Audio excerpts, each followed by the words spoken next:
King Charles III is a 2017 future history television film adapted by Mike Bartlett from his play of the same title. It is directed by Rupert Gould, director of the original play, and stars most of the play's original cast including Tim Pigott-Smith, who died before the film was broadcast, as Charles. Written in blank verse and set in the future. The film focuses on the reign of the real-life Charles III and the surrounding political drama as a result of his accession to the throne. It was broadcast on May 10, 2017 on BBC Two in the UK, before being broadcast on May 14, 2017 on PBS Masterpiece in the US.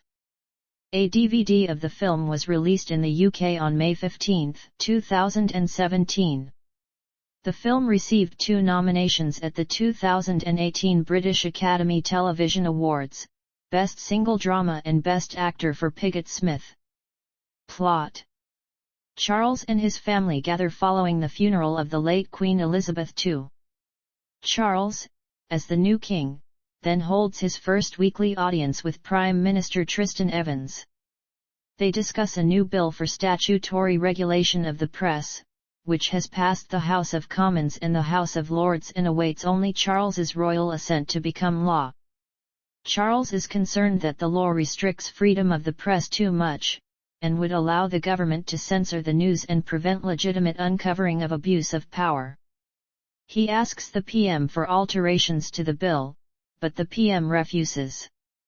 As the two men spar, Mrs. Stevens, the leader of the opposition, arrives for a weekly meeting with Charles, an innovation the new king has introduced. Stevens expresses her own doubts on the bill, and despite reminding the king of his level of power, she sees little alternative but for Charles to sign. In parallel, Prince Harry has begun a relationship with Jessica Edwards, a working-class Republican who has made him reconsider his desire to remain a member of the royal family. Jess later approaches royal press advisor James Rice about an ex-boyfriend of hers, who is threatening to leak compromising photographs of her which she fears could damage both her and the prince's reputation. Both Charles and Prince William have seen the ghost of Princess Diana, promising each man that he will become the greatest king of all. One of Charles's first actions is to refuse to give royal assent to the press regulation bill. The Prime Minister holds a crisis meeting with the leader of the opposition and then goes alone to try to convince Charles to sign, but Charles continues to refuse. Evans then threatens to pass a new law bypassing the royal assent and then pass the press law.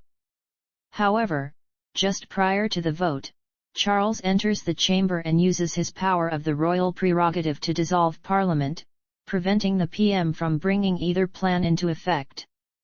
Charles's actions are reluctantly supported by Douglas Roe, the Speaker of the House of Commons, who subsequently refuses to allow Parliament to reassemble. Protests begin across the country, with the most violent taking place in London. In response, Charles increases the army guard at Buckingham Palace, a move which only further increases the tension between him and the British government. He then offers royal protection to Jess, whom the media have made the center of a sex scandal after her ex-boyfriend leaked the photos to the Sunday. He also agrees to Harry's wish to become a commoner, so he can live a more fulfilling life with Jess. The PM, increasingly concerned with the backlash as a result of the king's actions, meets with William, Prince of Wales and Catherine, Princess of Wales to discuss the matter. Catherine, not wanting to lose the opportunity to rule alongside William in the future, proposes a solution. William will serve as a mediator between Parliament and his father. William joins his father in a press conference, where he announces the plan without the king's knowledge or consent. Seeing this as a betrayal, Charles reacts angrily to both his son and press advisor James Rice. During a tense meeting with William, William angrily rebukes his father for creating disorder, as well as chastising him for his mistreatment of Diana during her lifetime and asks him to abdicate to help restore order. As Catherine and Harry await in another room in Buckingham Palace, the three deliver an ultimatum to the king: threatening to remove themselves from his life unless he steps down. Unwilling to face the rest of his life alone, Charles reluctantly abdicates in favor of William, who plans to sign the press bill and restore the status quo between the monarchy and Parliament, in addition to quelling the public unrest. Prior to the joint coronation at Westminster Abbey, Harry meets with Jess and reluctantly informs her they can no longer be together, as their former plans would upset the status quo with the new king and his position in the public sphere. The film ends with William and Kate's coronation as king and queen consort, with Charles angrily placing the crown on his son's head in lieu of the Archbishop of Canterbury before exiting as the crowd proclaims "God Save the King."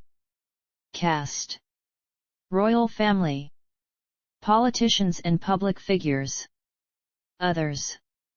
The cast features most of the original cast from the Almeida, West End, and Broadway productions with the exceptions of Charlotte Riley as Kate, Tamara Lawrence as Jess, Tim McMullen as James Rice and Priyanka Burgard as M.R.S. Stevens.